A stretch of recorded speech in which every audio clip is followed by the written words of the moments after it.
Hey guys, welcome to another video. Today's video is going to be a little bit different, actually a lot different. So I have this platform, and it's not a huge platform by any means, but I was thinking that it's about time that I make a video that is a little bit more meaningful, deeper, more personal, a video that has the potential to maybe inspire someone or help them overcome their own insecurity. So in this video, I'm gonna be talking about my biggest insecurity. I'm gonna show you guys my biggest insecurity. I'm gonna be talking about my journey to self-love and confidence. I'm gonna give you guys a couple of tips that really helped me on this journey.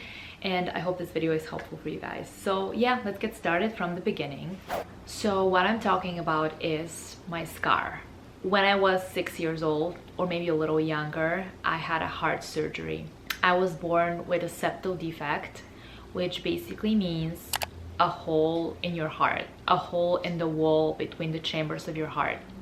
And I'm not 100% sure if my hole was in the upper part or lower part of my heart, but in any case, this can create a lot of heart problems in adulthood, like increased risk of stroke, heart palpitations, shortness of breath, fatigue, basically inability to exercise or strain yourself, and things like that. So long story short, the doctors determined that I needed this surgery. So my surgery went well.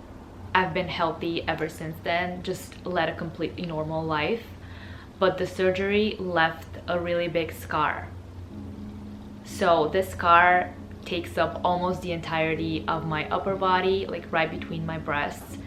And there is just no way to hide it on the beach or in an intimate moment with someone. And this is something that has pretty much shaped my entire self-image and my worldview between the ages of 6 and 20. I wasn't able to accept myself. I wasn't able to love myself. I didn't have any confidence. And I basically thought, I fully believed that I was a freak and I was disgusting. So all these years, I would like someone, I would like a boy at school or a friend of a friend, whatever. And in the back of my mind, I would always think this would actually never work, because if they see your scar, if they knew you have this huge, disgusting scar, they would literally run away. You can never fully show yourself. I never wore a bikini on the beach until I was maybe 17 or 18. I only wore one-piece bathing suits, and I was terrified of someone seeing my scar. I kid you not, you guys, I was convinced that I would never get married because people would just see me as a freak and no one would want to be with me. I remember my mom and my grandma often had conversations with me, and they were trying to explain to me that this is really not a big deal, no one would care. This is just a really tiny, small part of me and my appearance, and it really doesn't matter. It really doesn't impact how people see me.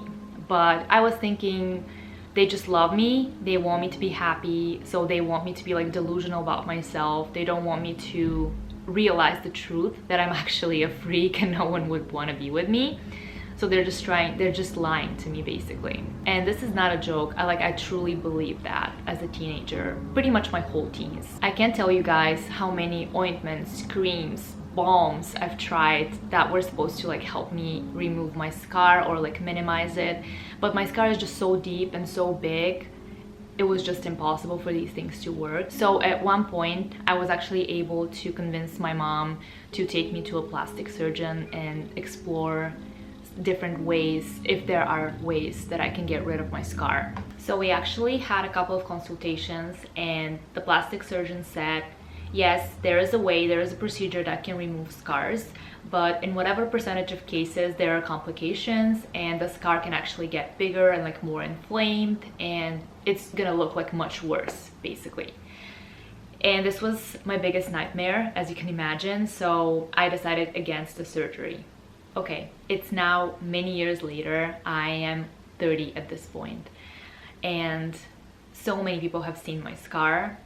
In the meantime, I started wearing regular bikinis or one pieces or whatever. I just stopped caring, and I feel like The tips that I'm going to be talking about a little later on really helped, but also just facing my fears and slowly starting to like show my scar to people. No one ran away, no one called me a freak, and I've interacted with some pretty shallow people too. So I actually started realizing that my scar, maybe it's not such a huge deal after all. So as time went by, I started asking myself, what is it that makes people beautiful? What is it that attracts me personally to certain people? And for me, this thing is confidence. So I started realizing how important confidence actually is. And I think it's much more important than what you actually look like, and if you are perfect or you're not perfect. And I'm not talking about confidence in the sense of thinking you're better than anyone else, but to me, confidence is knowing that you are just as good as anyone else and you deserve happiness and love and success in life. My number one tip might sound a little weird or crazy. I don't know. I really do believe when it comes to self-love and self-acceptance, I feel like the beginning should always be, or like not it should always be, but it's helpful if you practice fake it till you make it, at least in the beginning. Before you actually believe it, try acting as if you believe it. And in time, you will actually start seeing, the way that I started seeing, that your flaws really don't mean the same thing to other people like they mean to you. And they are really not a huge deal for other people. And sometimes you will see that other people actually don't even notice these flaws that are haunting you so much. I also think that positive affirmations can be really helpful when you are struggling with self-love and self-acceptance. And based on my experience, the key to successful affirmations is to use phrases that you actually believe in and phrases that actually excite you and give you like positive emotions. For example, if we imagine that you think you're overweight, you think you need to lose weight, you don't like your body, it will be wrong to use "I am skinny" as your affirmation, because you're not gonna believe it, and every time you say it, you're gonna feel bad about yourself. Instead of that, just come up with things that are true to yourself, things that you believe in, and things that motivate you. Things like, I am strong, I love my body, and that's why I exercise regularly, and that's why I feed it healthy meals. I am thankful that my body is strong and capable of exercising and moving. I am thankful that my legs are working. Things like that, things that you guys know are true, things that will basically produce positive vibration. My second tip, I think it's really important. On social media, don't follow people who make you feel bad about yourself, either with the content that they're posting or the things that they're saying. Social media is a really powerful tool and something that can really motivate you and inspire you to chase your goals and dreams.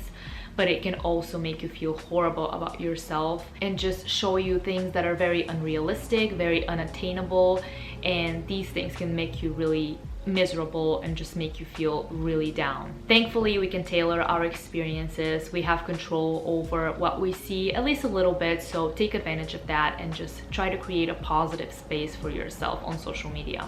Number 3, something very important to remember: if someone uses your flaws to bully you, that's not your problem. The problem is entirely within that person. If someone wants to hurt you and offend you and humiliate you, they will always find a way to do so, even if you are the most perfect looking human in the world. So try to detach, don't take these things personally. Try to listen to the people who actually love you and want the best for you. People say something that is very true, and I definitely try to apply that in my life and the way that I see things. Don't take criticism from people that you wouldn't take advice from. That's the golden rule, I think. And then the last thing that I want to tell you, self-love comes from within. So before you start changing your appearance, try to work on your mental well-being, try to work on your mental health, because this will always play a part. I'm definitely not against plastic surgery. I'm not against external changes like weight loss and things like that. But if you only focus on the things that are external and superficial, you would never actually be at peace. If you are not resolving your internal issues, you would still need to change the way that you see yourself, like in your soul. Self-love is definitely not something that happens overnight. It's a work in progress and it takes months and years. I'm definitely still working on it. I think it's perfectly normal to have days where you don't like yourself that much or you're feeling self-conscious, but still keep doing the little steps. Keep doing the things that make you feel good about yourself and things that raise your vibration, because self-love and confidence are so important and they will help you in so many ways, in so many different aspects in your life, like relationships, career, every aspect. Do you guys have any tips for self-love? Please share them down below in the comments. I think we can all benefit from each other's knowledge, and it will be great if we can have a discussion in the comments down below. If you guys liked this video, if it was helpful for you, please give it a thumbs up so the YouTube algorithm can recommend it to more people. If you like my content, don't forget to subscribe, and I will see you next week with another video. Bye guys!